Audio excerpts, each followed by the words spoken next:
una prueba, hay gozo en la prueba. Tengo aquí una pequeña lista de cosas que usted puede aprender en la prueba o tener en cuenta. Primero, Dios te va a ayudar. Cuando estés pasando una prueba, si Dios te la mandó, no por tu mala cabeza, cuidado.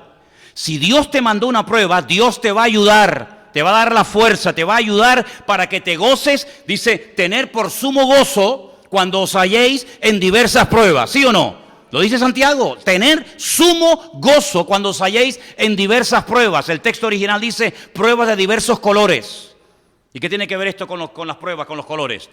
Porque tiene que ver con las capas de las ovejas y de las cabras que se mataban en el templo. No todas eran blancas, no todas eran negras. Había algunas que tenían 2 o 3 colores, eran salpicadas. Y Santiago dice, así como en el templo se pueden presentar animales de diferentes capas, las pruebas de la vida no siempre vienen igual. Pueden venir de un lado, pueden venir de otro, pero cuando Dios las manda, Dios te da la ayuda y te da el gozo para que tú digas, gloria a Dios, aunque Dios me mate, lo seguiré adorando.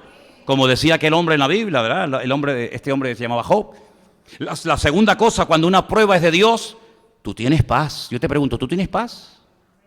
Porque la paz se contagia, ¿tú sabías eso? Tú acércate a una persona que está bien en Dios y aunque tú no le digas nada, te transmite algo tú. Tú acércate a una persona que está mal y dentro de ti dices, Dios mío, quítamela de en medio. Porque se transmite el mal rollo. Pero cuando una prueba es de Dios, tienes paz en tu corazón. No entiendo nada, esa es una de las características de una prueba enviada por Dios. No entiendo nada, no sé por qué me está pasando esta hora. Pero si mi Dios es tan bueno y creo que lo es y es justo conmigo, tengo una paz, aunque estoy en medio de un huracán que ni te imaginas tú. ¿No estaban aquellos 2 en la cárcel cantando lleno de gozo y de paz? ¿Por qué? Porque era algo que el Señor había permitido.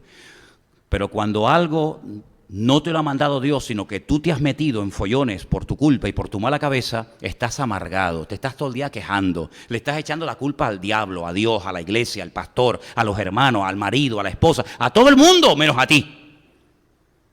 Una tercera cosa que aprendemos cuando estamos pasando por pruebas de Dios es que esas pruebas te acercan a Él. Dios no te manda una prueba para machacarte, para hundirte, sino para que te acerques más a Él. Ese es el objetivo final de la prueba, acercarte al Señor, conocerle, darte cuenta que si estoy enfermo, Él me puede sanar, porque si nunca estoy enfermo, ¿cómo sé que Dios sana a los enfermos? Yo estuve una vez enfermo y yo sé que Dios sana, porque yo estuve enfermo y Dios me sanó. ¿Cómo sé que Dios liberta? Porque yo cuando me convertí, fui a la iglesia la primera vez, yo llevaba 4 demonios dentro de mí. Algunos dirán, yo no creo en eso, ahí me da igual lo que usted crea. Yo sé que yo tenía 4 demonios en mi vida y me atormentaron durante años y me tenían destruido. Pero yo sé que Dios salva. ¿Por qué? Porque a mí me salvó. Y yo sé que Dios sana porque a mí me sanó. Y yo sé que Dios liberta porque los demonios se me fueron de mi vida y nunca más volvieron.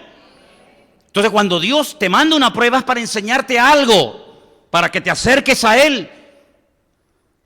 Te va a fortalecer. Cuarta lección que aprendemos de las pruebas, te va a fortalecer. Vas a estar en la prueba y después de la prueba fortalecido en el Señor. Vas a estar mejor que antes. Y finalmente te va a enseñar cosas importantes, porque las cosas que se aprenden con lágrimas y sufriendo no se olvidan nunca en la vida, nunca en la vida. Lo que te hace llorar, lo que te hace reír te olvida, pero lo que te ha hecho sufrir y pasarlo mal, eso no se olvida nunca. Por eso estas cinco cosas, Dios me ayuda, Dios me dará su paz, el Señor me acerca a Él, Él me fortalecerá y me enseñará cosas grandes y ocultas que yo no conozco, es la clave para saber si estoy metido en una prueba que Dios ha mandado a mi vida o yo me he metido en camisas de 11 varas. Por eso, hermanos queridos, este hombre Saúl fue una pérdida de tiempo. Quieren rey, toman rey. Pero ustedes que lo han pedido, al final se van a terminar hartando de él. Y terminó la gente agobiada. Con Saúl, la gente terminó agobiada. La gente, dice la Biblia, que se iban a una cueva enorme que se llama la cueva de Adulán, entristecidos, endeudados, deprimidos. ¿Por qué? Porque allí había un joven pastor que no tenía nada que ofrecerles.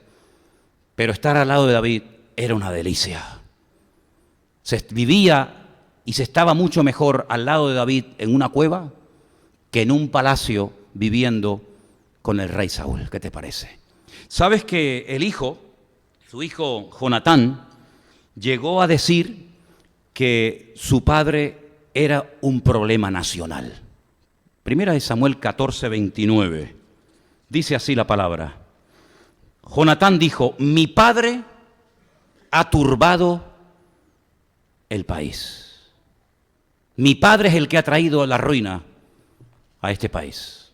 El propio hijo, no es un enemigo el que está hablando, es su propio hijo, el príncipe de Israel, Jonatán, reconoce que el país está tan mal, la gente está tan hundida por culpa de su propio padre.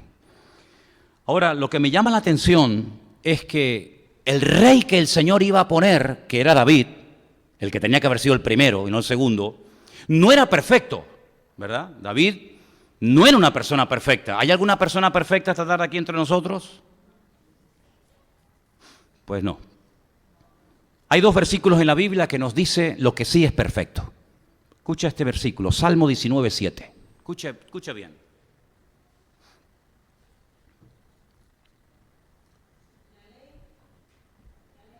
Jehová es perfecta, convierte el alma. El testimonio de Jehová es fiel. La palabra de Dios es perfecta, dígalo conmigo.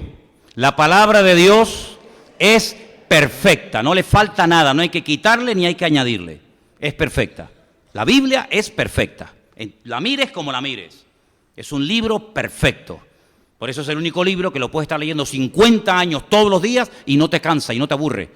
Cómprate un libro. Cuando se salieron los libros estos del Harry Potter, ¿os acordáis? Toda la gente, venga a leer los libros. ¿Quién lee los libros de Harry Potter hoy en día? Nadie.